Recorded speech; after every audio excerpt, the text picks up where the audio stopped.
Echols. I'm attorney advisor for the Board of Ethics and Government Accountability. And my name is Shannon, attorney advisor for the Board of Ethics and Government Accountability. And I am Brenda Keels, attorney advisor for the Board of Ethics and Government Accountability.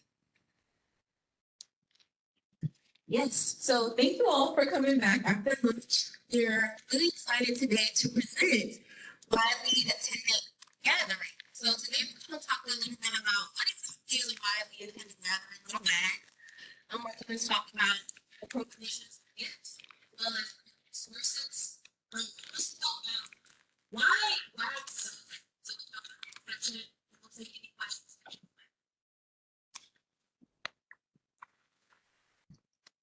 Okay. Let's start. And that's all WAGs here. What do you think of WAGs? Okay, got it. What is a WAG? It's a public event. Oh, sorry. People can't hear me. Can you all hear me? Okay, exactly. What is a WAG, sir?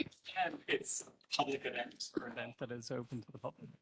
Okay, it's kind of close. So a widely attended gathering is an event like a meeting or conference that could be open to the public, but specifically we want to talk about invitations. So it's usually something that is an event and we have a number of people that have a diverse idea or interest.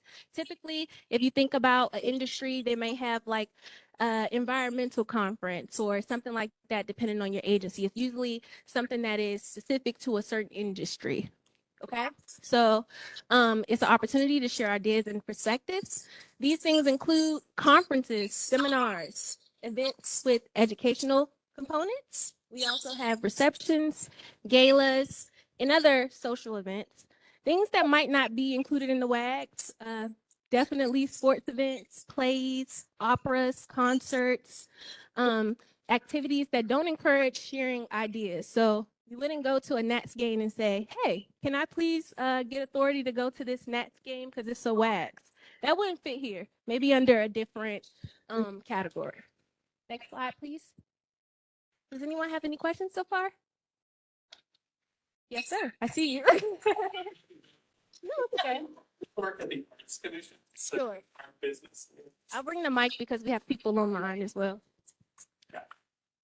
Hello. So this may be answered later. So we work at the Arts Commission, and so our core business is performing arts venues, presenting houses, that type of thing. So we do get invited to see the work that we're funding.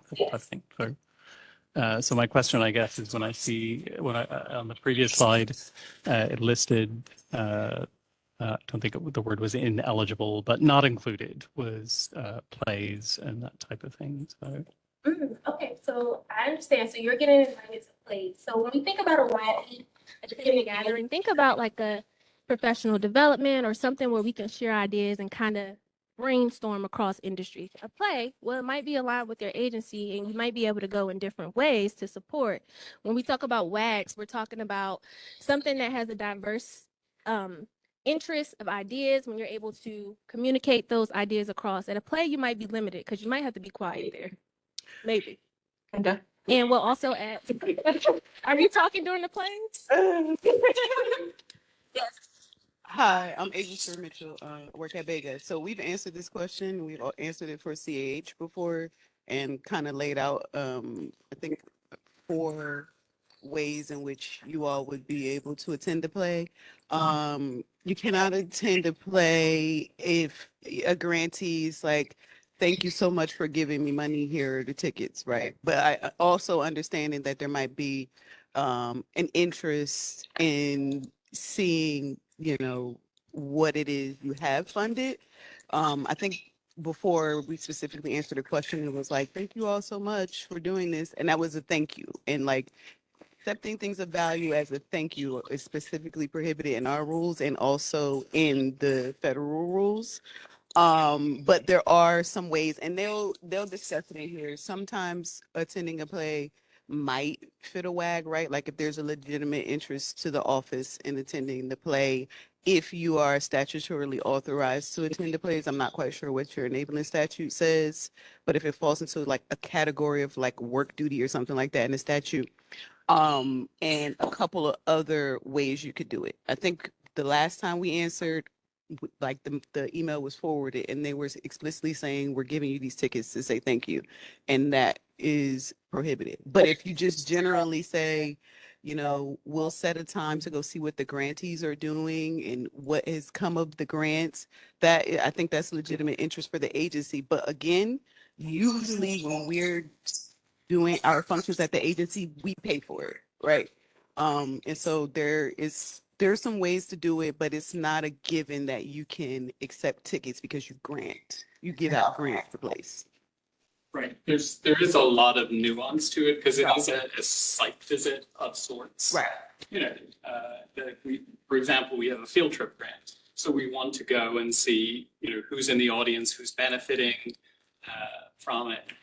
One of our pillars is equity. So we want to make sure that, you know, that there's a diverse group of people in the audience. We give capital projects grants. So there's a lot of nuance to it. We Yeah. never ask for tickets, you know, or if we're invited to something and can't make it, we would never say, oh, can I go on another day? It's, you know, it's not that at all. Mhm. I was surprised to see galas included because they're usually an event that anybody who's participating or going to, you're paying for. Right. And they'll get into that in terms of like why galas and things like that are included. But to go to your issue on CAH, what you seem to be talking about is something maybe outside of the WAG's discussion, because you're really not looking for an exception. It may be something that's included in the grant, for example, is that you guys need to go and see how the funds are spent. That's not trying to fit it under a widely attended gathering ticket exception. So that's how I would distinguish maybe your question from the standard, I've been invited to see a play question. Got it. Thank you. Thank you all for your help with that question. And Maurice? I was thinking of that, if you're, you know, it was part of grant funds and you're going to monitoring, you know, the activity that, you know, was spent with the grant money, I think that would fit in some type of criteria where you are able to go, you know, see that play. And if you're, you know, upset with the children's performance in the play, then you can, you know, Sometimes the children out of it. Sometimes the kids gotta go. Okay, so let's go to the next slide. Thank you. So let's talk about gifts. We had a question that spoke about plays and different things that may be gifts if they don't fit under WAGs. And we also talked about donations earlier. So this is another rule that kind of comes from our gift prohibition. So employees cannot directly or indirectly solicit or accept gifts from a prohibited source. We know these rules. They're within the DPM. It limits $10 for agency employees and $50 for council employees. So we don't want to accept gifts. It is based on our position. And anytime someone gives you a gift, although you all are excellent, you definitely should just be thinking, why did they give me this? And maybe I should contact Vega. Okay? So WAG exceptions to the prohibitions on gifts. When it is a WAG, from the definition that we gave, it's acceptable, even when it comes from a prohibited source. However, we will get into later about some of the restrictions when it comes to travel as well as meals that's attached to this. So when we talk about what is acceptable, it's the widely attended gathering itself. And we'll talk about some more about how these exceptions work. Next slide. Okay, so what is a prohibited source? A prohibited source is someone who works with the district, someone who seeks official action by the agency. So that could be someone that already does business with your agency, or maybe you have a friend that says, hey, I know that you work at CAH. What about those play tickets? Or, hey, I might want to do a grant with you all, so come to this. That might be someone who has ulterior motives and they want to do business with the agency. So be aware of those things and think about that. Also, if it's someone who is regulated by the employee's agency. So is this person someone who does business with y'all in a way that they receive some of the benefits of your agency? We also have someone who has interests affected by the employee's official duties, and that kind of looks like conflicts of interest, okay? So think about these things when you think about prohibited sources. The next thing that we go to is exceptions, and I'll pass it over to Maurice. When do WAG exceptions apply? DPM 1803.5 provides an exception to the prohibition on certain gifts. The language states that when an employee's attendance is in the interest of the agency, so that's one tenet, is determined by the mayor designee in writing, or because it will further the agency's programs or operations. The employee may accept an unsolicited gift of free attendance, and the unsolicited, I'm messing that word up, part is tandem as well. We don't want to solicit our ways into these type of events, like, oh, you're having that, please include me, let them offer. And then if it fits the agency's goals or missions for you to attend, then that's when you can attend. Also, if 50 or more persons are expected to attend the event, that's when it counts as a widely attended gathering, when you're invited by someone that's other than the host or the person that's throwing the event. And then also the value has to be $350 or less. If the tickets are $400, you can't accept the $350 credit and then pay $50 for a ticket. You will have to turn that event down altogether. It's only for events that are $350 and below if you're invited by someone other than the person that's actually hosting the event or organization that's actually hosting. And Maurice, two quick questions. Who really? Well, who asked you the mic so the people online can hear you? Wait, let me use this. Hold on, Brenda. That one doesn't work. It doesn't work at all. That doesn't. I can't hear. Yeah, with it's it. choppy. The mute and roll up. Sorry. Okay. The first question is, who is a designee? And the second question is, what form of writing is allowed?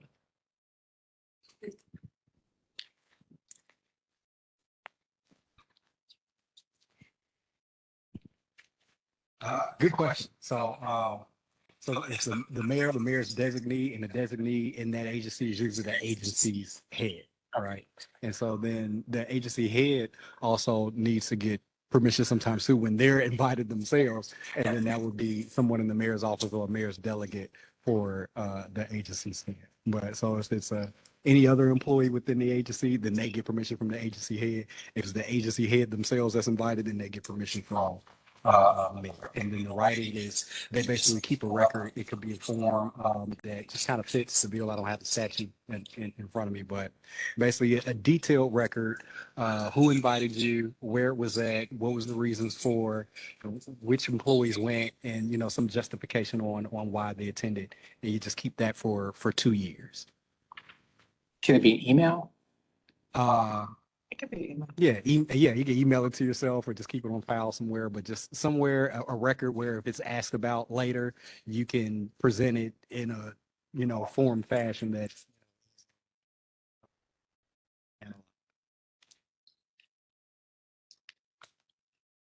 question.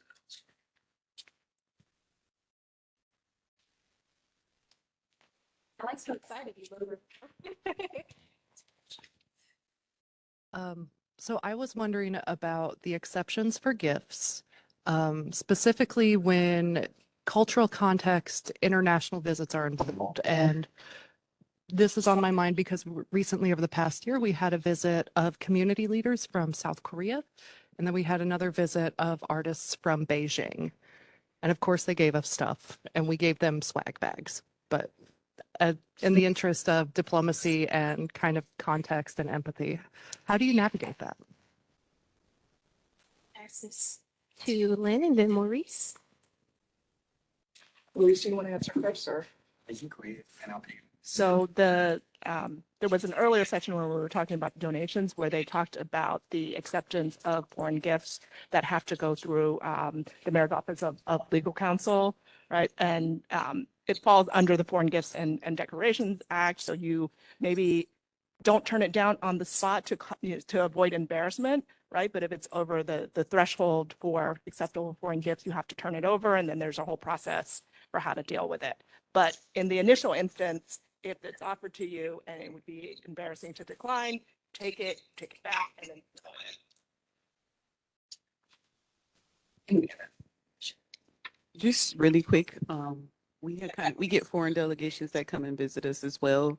And I don't know, maybe by nature of our office or not, I don't know if it's been your experience, but usually foreign governments or foreign visitors don't usually bring really expensive things. So it's usually something symbolic, you know, some sort of trinket or something like that, which we would most likely not put it valued over $10, like something specific to you or your relationship or them and their culture. And so usually those things wouldn't be over $10, so it might be fine just because it's under the cap. But if you think it's valuable, then that's when we go into what Lynn was talking about. the foreign gifts threshold under the FTDA is 480 at this point, right, Shannon, the de minimis for the foreign gifts that we looked at this morning. So it's a higher threshold than kind of our gifts limit, but it is that whole sensitivity to wanting to avoid embarrassing your foreign visitors. So you just are sensitive to that.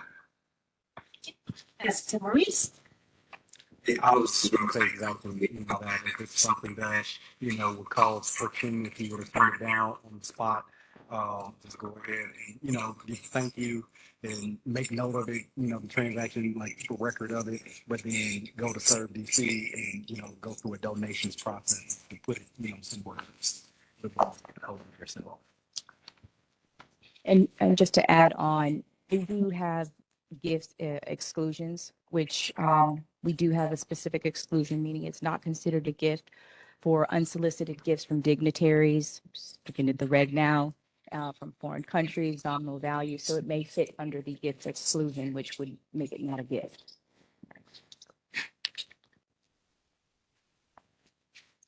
So just continuing on, do we have any questions in the chat? Okay. All right. So what the WAG exception doesn't include, we talked about this in the last training because it's, the WAGs is, a type of gift.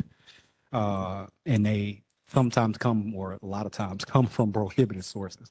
And now there's an exception for that gift because it fits the criteria of the agency and would benefit the agency to attend. And yes, we can accept that free attendance.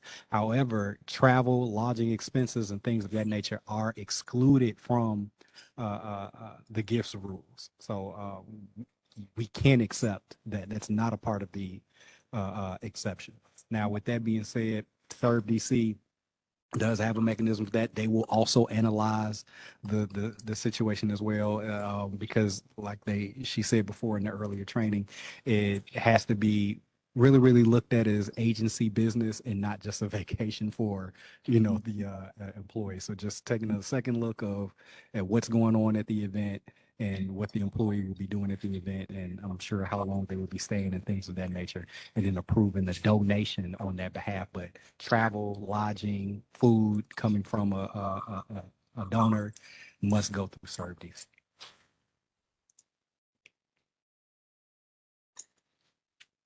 All right. So now, when an employee is assigned to participate as a speaker or panel participant or otherwise to present information on behalf of the agency at a conference or other event, their acceptance of an offer of free attendance at the event on the day of their presentation is permissible when provided by the sponsor of the event. Remember that such assignment must be made by the employee's agency head or other designee in writing. So basically, they're asking you to attend the event and speak at the event. You have to be going in your district capacity. So if you your agency says, yes, this benefits us, you can go speak on our behalf. Make sure that while you're attending that office that you maintain yourself in your district capacity. Like if you go there and start speaking about personal business or outside activity and things like that, they'll run violations in other areas. So basically, as you're attending that event, you would be considered, on duty. You can accept it, and then your agency gives you permission to go. I don't think you need to take leave in those situations when your agency approves. Maurice?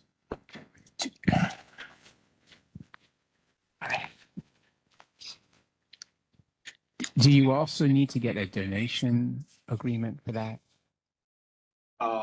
If it's just attendance to the event, like you're just getting into the event to speak, no, you wouldn't need a donation agreement for that. Now, in the previous slide where, maybe the event is somewhere else and you need to travel there and the donor wants to give you travel funds, then you need a donation agreement for that. So just attendance, no. Any other thing has to be approved through certain decisions. All right. So quick hypothetical. The American Public Health Association invites the Department of Health to send a representative to speak on a panel at its annual conference in Chicago on October 15th. The panel will focus on innovative community health strategies. APHA specifically requests someone from DOH's Community Wellness Division. As a part of its standard practice, APHA waives the registration fee, which includes meals, access to sessions, and materials for all speakers. Dr. Lee, the division director, selects Marcus, a program manager, to attend and speak on behalf of DOH. Is Marcus's attendance and acceptance of the registration waiver and conference materials permissible? Yes or no? You all can answer in the chat as well.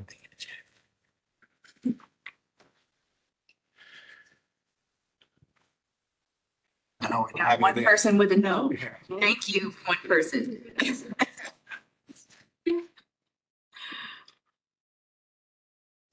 Yes. We have a yes? Why? It's tense. We got a yes and a no. Question specific materials. Although he's granted meals, your question doesn't ask if accepting meals is acceptable. Is accepting the meals acceptable? But you didn't ask about accepting meals. Why not for meals? Because meals, we're on the other side that it's not allowed. I think. We're the Yeah. Meals are available to all participants. Yeah. That's like integral. So that's a good point to distinguish and take a look at. So let's say meals that are integral part of the conference. So everybody's meeting in this conference room and then we're having dinner here while we look at these slideshows. That's fine. Right now, the conference is over. You're going back to your room and they're giving everyone $50 to go get lunch somewhere else. Then that would be an issue. You wouldn't be able to accept the meal or invited to dinner afterwards for, not personal reasons. I think if somebody invites you out on a date, you probably still have to watch that because you're like, hold on, are you trying to date me because I'm cute, or are you trying to date me because of the DC government? And you want to end, so you probably still have to watch. If you're two days because So, question on the board, are we to assume that meals is encompassed by registration waiver? Because I was seeing those as 3 distinct items. And it's good to see it as 3 distinct items. So yeah, it was worded that on purpose. I wouldn't assume, like I would ask the question like, what do you mean by meals? Do you mean meals as a part of the conference, or meals as in you're feeding me the whole time I'm there, whether or not I'm in the conference? And so that I would want to make that distinction. That's the meals have to be an integral part of the conference, right? Like, so say the agenda for the conference, right? It says morning sessions, lunch, evening sessions, dinner, all the things that are already offered that if you were a paying person, but for you speaking, because your registration was waived, would come with your attendance. That is integral. But when you start maybe leaving the grounds where the conference is taking place, doing something separate, or maybe it's from like a sponsor. I know like companies that are like trying to sell us stuff are always like attending the conferences that they know that we go to, and then they want to talk to us afterwards. Those kinds of things. Those are where the problems come in. So just think integral. If it's a part of it, if everybody that's at the conference is doing it, Well, no, because if everybody jumped off a bridge, we wouldn't. But everybody comes with it. Everybody would pay for it that is paying, and it comes with the event and the experience. Included in the registration fee. Yes. So generally, like the rubber chicken dinner is going to be okay because that's part of the conference. But like the really nice dinner at the fancy restaurant that somebody invited you because they met you at the conference, that's going to have to be analyzed separately. We have another question from the gentleman in the orange shirt. Sir, what's your name? No problem. Carlos from once. No, just I was asking one of your colleagues this question before. So he's always up to the employee to want, not my supervisor, right? I mean, I cannot expect my supervisor to know all this or somebody else somebody who's been there longer to tell you about these little things. We should consult you directly, correct? I mean, this is just Contact Vega. Yep, you got it. Whole training. Contact Vega will help you. Because you're right. Sometimes the supervisor may not know like all the integral parts of your invitation. So if you need extra help us. We'll contact us and we'll help you. Yes. And ethics counsel. And ethics counselor as well. We have one more question. I'm not a yes on this yet because I still don't know if this is a widely attended gathering. Okay. What facts do you think would lead to it being one or not? I think if I know that this is open for lots of people to register outside of just the American Public Health Association, like is this their annual conference open to the industry or is this their annual conference for employees of the APHA?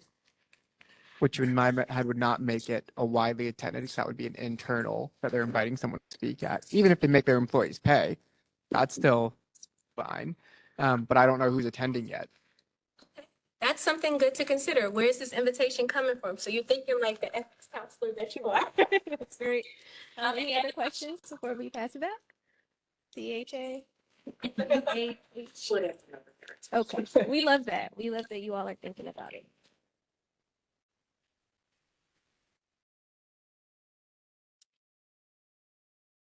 All right. So hypo answer, yes. Marcus can attend. If Marcus's agency head approves the assignment in writing, Marcus's participation in the event on October 15th is viewed as a customary and necessary part of his role in completing the assignment. Thus, he's permitted to attend and accept the registration waiver and conference materials. But that's a good point that the gentleman just made. I hadn't thought about that. If you're invited to an event, no 50 people, more is attending, is, you know, a bunch of minds there. But if all the minds are from one company, Distinction between speaking versus I WAG. had no idea I would want to talk so much about WAGs. So that I will just reiterate that that's one of those things, like ethics counselors, I think, can think critically about these things for sure, but also contact us to have a conversation, because one of the big things we want to avoid with allowing people to go to WAGs is allowing people to go to like demos, or allowing district government employees to go to an event where a company will just use it as an opportunity to convince them to do business or get whatever it is that they want from the district government employee. So the diversity of ideas is important. It's usually implied when there's a conference, but if somebody asks me for WAG's advice, I'll usually kind of poke around and ask a couple questions about like, oh, who's going to be there? What's the event like? What are you going to be discussing? Or ask them if they have the agenda or the itinerary. But usually, if they're very few times have I seen like a vendor or prohibited source or interested party disguise a demo, or a free gift weekend or something like that as the conference. It usually is a conference, and usually conference is legitimate. But I do ask those questions just to make sure.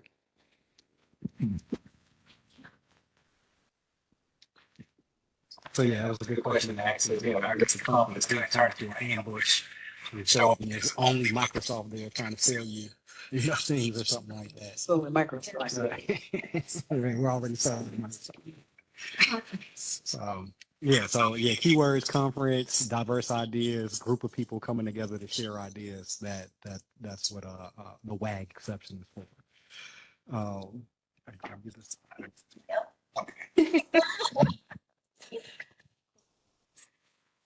So we want to talk about the different criteria for WAGs depending on who is inviting you. So there's two categories: invitations from the sponsor, mainly the one hosting, organizing, maybe paying for the event, versus a third party who is not a sponsor.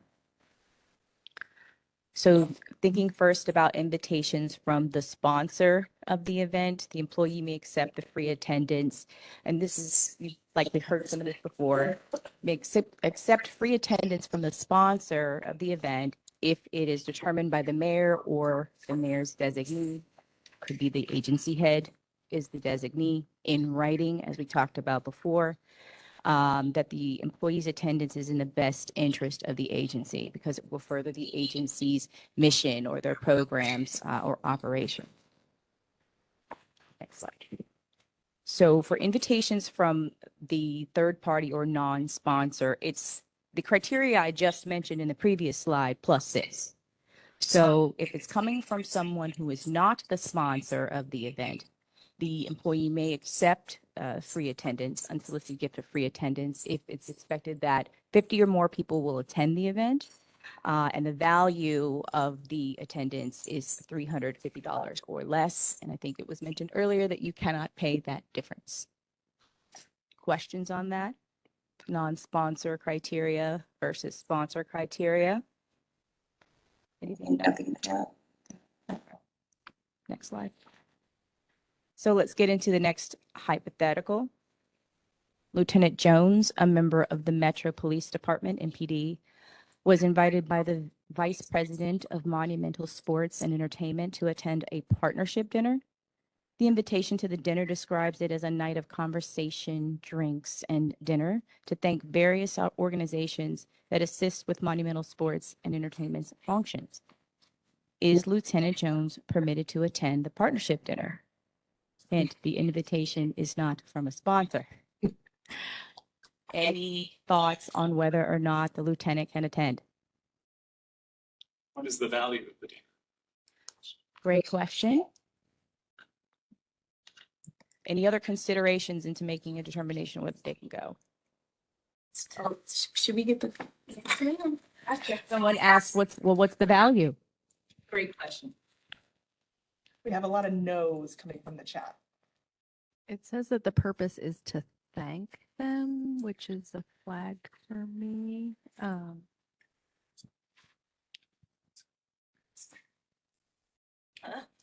Yeah. Okay, so let's get into the answer. It depends. It depends on whether it meets the non-sponsor criteria. So is it in the best interest of the agency? Written approval by the mayor or designee, 50 or more people. You guys already asked the correct questions to determine, whether or not this would be an acceptable WAG or an event that can be attended without violating the code. Any questions? I just have a comment about the thank you part. So I definitely think it depends, and when you would go through this analysis, but I would want to see the written justification saying that it is in the best interest of the agency to accept the thank you, right? We perform our functions, and being a district government employee is a thankless job. And thank yous are extras, they're gifts. And so I would love to see how that would be justified in writing. So. And I think thank yous have the potential legal gratuity issue. Right. Which is why, you would want to avoid it. Right. If it's couched in that way. It also depends on how the invite is framed, right? It's one thing to say, hey, we want to take you to dinner to thank you. And it's another thing to be like, oh, this project has concluded. We'd love to have like a celebratory dinner of everybody who worked on the project, right? Those are maybe two different things. So. Say that again. For the people online, sorry, Lynn. I'm sorry. So for the people online, we were talking about the thank you issue and why you would want to avoid accepting something that's offered as a thank you for the potential legal gratuity problem. But also it depends on how the invitation is framed, whether it's an explicit thank you so much for your work, or something a little bit kind of more general as a, conclusion of the project type, everybody's invited. It may not be as clear that it is, as we worded it in the hypo, that it's a thank you. Thank you so much.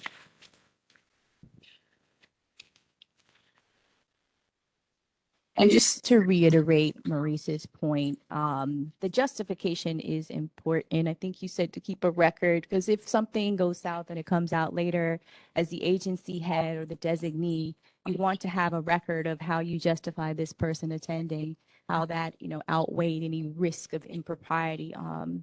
So it's important to keep that record. Next slide. A question in the chat. If the invitation can be accepted, is it necessary to go through the donations process? Go ahead. I was going to say no. It's not a donation, so I would say no. It's a gift that you're being allowed to accept as an exception to the gifts rules. So it's not necessarily a donation that would require the donations process. Yeah, I was gonna say it just depends on how it's framed. If it's sort of like a gala, galas kind of fall under widely attended gatherings. Even though there's not necessarily a guided discussion, there's people there from a certain industry who, are likely to discuss certain issues that are going on in that field. And so I think that's fine there. Now, for those invitations to like, hey, we want to thank you, here's Nationals tickets, like we talked about in the last training, then that's when you would need a donation agreement to kind of, justify why you might be, getting those tickets or why that agency needs to attend. And also travel. I think you mentioned that before. They're offering travel or lodging. That's a donations thing because the gifts won't be accepted under widely attended gathering. Right. If you can accept the WAG, then the agency and the employee can accept it directly. And if there's something else that might be permissible to be donated, that's a question for CDC. So I think we mentioned in an earlier training, donations, think about it as you're accepting on behalf of the government in your government role, whereas if the gift is more you're personally accepting it. So yeah. Any other questions? Okay, let's move along to another hypo. Okay, Carlos, a senior environmental analyst at the Department of Energy and Environment, DOE, receives an invitation from a nonprofit environmental organization to attend a climate resilience forum. The forum will feature panels of on urban sustainability and green infrastructure, topics directly related to Carlos's work at DOE. Carlos is also invited to a welcome reception that will take place the evening before the forum, where hors d'oeuvres and non-alcoholic beverages will be served. The welcome reception is not open to all attendees. Is Carlos's attendance at the Climate Resilience Forum and the welcome reception permissible? Thoughts from the audience? We got one yes, says it's permissible. Anybody in the chat? No? Not all at once? Okay. Well, next slide, we'll move on. We do have one. What's the question? Just to know. Oh, okay. We have one saying the Climate Resilience Forum, yes, but the welcome reception, no. Okay. And again, the answer is it depends. Yeah. So Carlos may attend the forum, and we're assuming here that the invitee is a non-sponsor. That may not have been clear. So it's a non-sponsor, so 50 or more attending. The value of the attendance is $350 or less. Written approval from the mayor or mayor's designee, they can attend the forum. As far as the welcome reception, it might not be considered or an integral part of that of the forum because it's taking place the day before. Not everyone is invited, so I wouldn't assume that that is part of the forum to be included under that one WAG's exception. So when we have an event, a separate event, that needs to be analyzed separately, a separate WAG's analysis, basically asking the same questions individually for that specific welcome reception. We have a question? No? Oh, sorry, we have a question. So depending on the outcome of the separate welcome reception analysis, the employee may or may not be able to attend. Question in the back. Yes. And these sitting here only go so fast, y'all. Um, Yeah. so the way this is phrased, are welcome receptions kind of in the eyes of the Bega crew generally not considered to have like the academic or the professional merit? Because we always talk shop at them, but I'm wondering if that's just an arts and humanities quirk. We always are. I'll let Shannon take this one. Wait, Asia, get the mic. Okay. No, And that was take it to the facts. Look who's all invited. Is it a part of the conference? Why is everyone attending the conference not invited? You know, those are the kinds of things. If we could do a separate WAGs analysis, I don't think it seems pretty clear in the hypo that it's separate from the conference. But you could say, I would like analysis on whether I can attend this forum, and then also I like analysis about whether or not I can attend this pre-conference reception or whatever, and we can do analysis on that as well. I don't know if it would hold up by itself. It's not a part of the conference. And then again, you know, Shannon was just talking about it's a weighing thing. When you justify it, you may go and talk to your colleagues about work. Is that in the best interest of the agency? It's a question. We have to do the analysis. Yes. Sure. I think that requires actually the least analysis because it would fall under, oops, sorry, work call. Because it would fall under modest food items and refreshments offered other than as part of a meal. Yeah. It's modest food and refreshment. Okay. So. You have a question? Hors d'oeuvres, non-alcoholic beverages. Okay.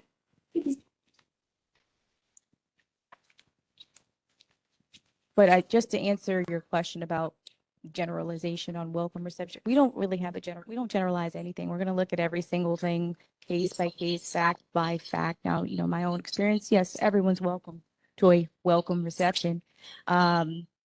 We don't exclude. I've not been to a conference where certain people are excluded or not, but you know, I can't say that that's the general standard. So if you come to me with an event, say, well, only certain people are invited, then we might, you know, do that separate analysis. Experience like a speaker's or a presenter's reception, where it's widely attended by everyone going on stage. Okay. Well, and that one is not because of your district employment that it's limited, right? So that's what we would look for, like if, right? So all speakers are invited, you're a speaker. You've been invited there to speak. It's very different than only certain people are invited and it's kind of ad hoc who's invited and you're invited because of where you work. Yeah, and if it's speakers like reception or something like that, to me that says that it is a part of the conference, right? That the organizers have asked that the speakers gather, talk, whatever, you know, there's a lot of stuff that could be in the best interest of the agency. You've been sent there to speak on behalf of the agency. So I think it's a part of the conference. So something like that would be okay. I think here the attempt was to make it appear separate, and we're not quite sure what it's about. It's just to have you thinking all the time, what is this about? And just asking yourself those questions and talking to your ethics counselor, talking to us, so you know we can make sure.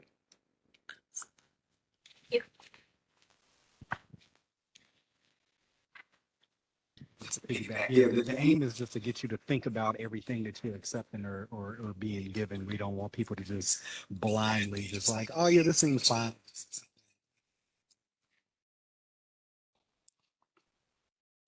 Any other questions maybe in the chat? No. Slide. Questions? And thank you.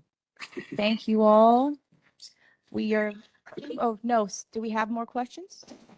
No? I think you guys have 10 minutes. You have 10 minutes. Oh, Forget to okay. I'm here if you all want. We have Watch the dream girl, so just like. The voice in the house wants to sing us. I feel like Jennifer Hudson every day. That's why I'm turning over the thing to you. Nothing in the chat. Yes, we have some Oh, we have more questions. And then we also have a question in the chat as well. And a question in the chat.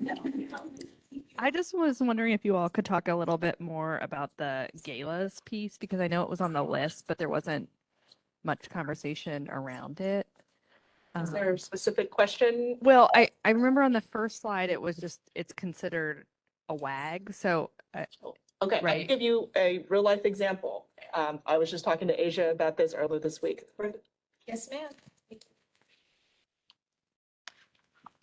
Over the mic carrying. So a lot of the times the galas can be something like a nonprofit fundraising for a particular issue. I was invited to one. It was women lawyers and whatever, right? And so then you do the analysis. Is my attendance in the interest of the agency? Maybe. Who invited me? Was it the group putting on the WAG, the gala fundraising dinner? No, right? So then I have to look at, well, it's coming from a non-sponsor. Do we have the number of attendees? It's going to be more than 50 people. It's going to be from various places and individuals. There's going to be the attendees. What's the value of my ticket? The value of my ticket, if it's under $350 and we conclude that it's in the interest of the agency for me to attend, fine, good. It's a gala. I can go. I can have the dinner. I can do the meet and mingle. I can talk to people. It's over 350. Doesn't matter if it's in the interest because it's over that limit.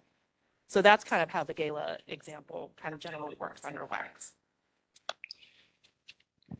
And I just wanted to say, maybe there's another underlying question, which is you can go to a gala but not play, right?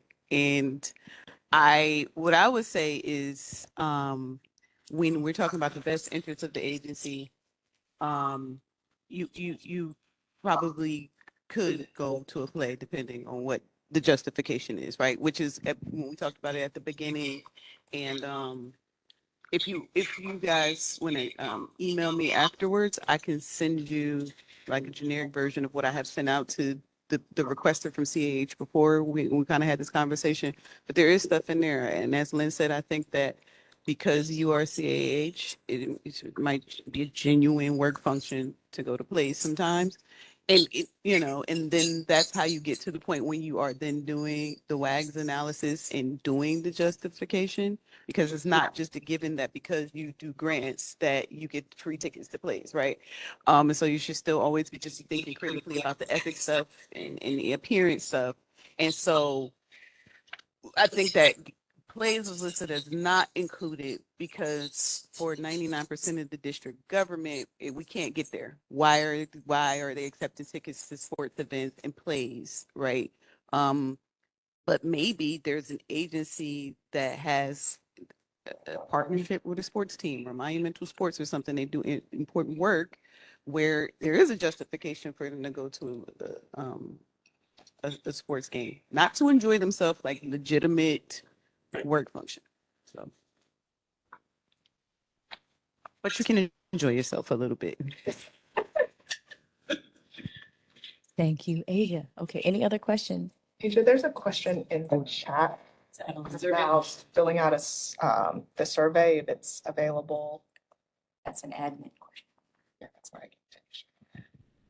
I just had a question about the cost. How do you calculate the cost? If it's, is it the ticket price, or if there is no ticket price, is it up to kind of, the cost of the food, the cost of, you add up the reservation, the reserving the hotel and so forth? So the cost is usually based on the market value or the face value of the ticket. I know sometimes it's hard to value that. I know, like in past, what I've done is reach out to the sponsor. Sometimes they anticipate having to answer, is this a WAG? I know, like a lot of times in the federal government, they'll spell out what things cost for you ahead of time so that they can at least provide you with some sort of idea of what things cost. Anybody have any additional thoughts on costs? A lot of times, especially for like the fundraising events, there is like a deductible portion. So that's an easy way to assess kind of what the value of your ticket is. And they say, if you purchase a ticket, you can deduct X number, and you can't deduct the food, then you can figure out this is what the value of my ticket is. Wait, what's it about? Is it the delta or the actual donation? So it's so you can deduct like 300, right? But the food is 100 on top of that. You can't deduct the food. The value of it could be either, your food or the cost to purchase the ticket, depending on how it's structured. That's different because a $400 ticket you can't take, but a $100 ticket you could. Right. So you can't take the $400 ticket unless it's something from the sponsor and it hits WAGs. Right? The $350 is only when you're invited by the Right, non-sponsor. But the I was going to say that's the market value. The value of your food may be something that you could use if there is no other way to value it. And the hotel and lodge and all that stuff is not included at all. That's never going to be Never included. So are you saying if the value of the ticket is $100, can we add $250 for the flight or something like that? No. Lynn said there was a 400. It's $400 ticket, $400 donation, suggested donation, and of that, it was $300 was deductible. $100 was not deductible for expenses or whatever they're justifying it. Which of those? What would you use to calculate whether it is what the amount is? Is it the full $400? So if there's $400 being donated, I'm sorry. Let me give you a better, more concrete example because this is helpful. Suppose it's a gala and a company is going to sponsor you to attend, and so the company's going to pay that. They're not going to pay you. They're just going to say you can go to this event. Again, it was $400 to get in, but $300 is. I think maybe it's two separate things. If you can assign a value, because if you walk up to the door and you pay $400 to get in, the fair market value is $400. It's something, sometimes there are events where you don't purchase a ticket, so you can't assign that value. Then you kind of figure out what is the value of what you're receiving, right? So then it's $100 worth of food or whatever the equivalent is, right? So if you can purchase the ticket, you use that as the value. If you can't value it, then you use a different kind of fair market value. Thank you, Lynn. You said deductions and I thought taxes and I just blank on there. Any more questions? No? Okay. Next slide says contact info, I think. Oh, thank you. Thank you all for attending the WAGs training. You've been a wonderful audience. And online too. Thank you. All right, thanks, guys. We're taking a 15-minute break and then we'll have the last session of the day, and that is the